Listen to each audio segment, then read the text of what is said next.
Now, I know the Prime Minister has looked at these issues before, but isn't it now time for a more fundamental re-examination of every aspect of the military covenant? I believe that what we have tried to do over these last few months is to make sure, first of all, that all military men and women on service in Afghanistan and in any place around the world are fully and properly equipped for the tasks that they've got to undertake. We have an in-service allowance.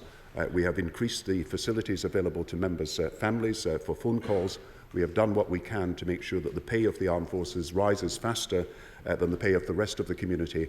We have done what we can at Selly Oak and at Headley Hall to make sure that we give the succour that we can to those people who have been injured. Soon the issue will become, how do we help them as they grow older?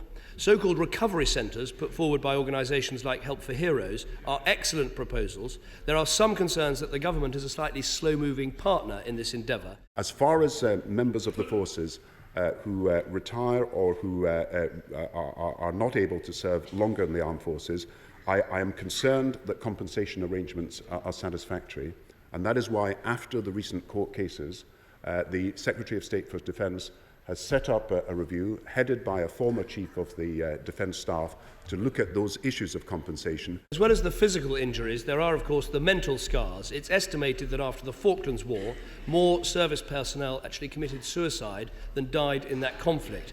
We mustn't make the mistake that's been made in the past of brushing this under the carpet. In the United States, veterans are contacted regularly, even decades after they've served. Does the Prime Minister agree with me that that should happen here as well? As you know, Mr. Speaker, we have a minister that is nominated as the Veterans Minister.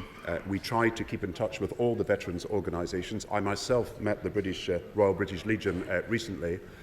At the same time, in the White Paper, in which we itemised the services available to soldiers, armed force members and former armed force members, we also talked about the mental health services that are available for the future. We wanted to ensure that those people who are members of the armed forces and former members of the armed forces had priority in health service treatment, and that was the purpose of the White Paper and the recommendations in it.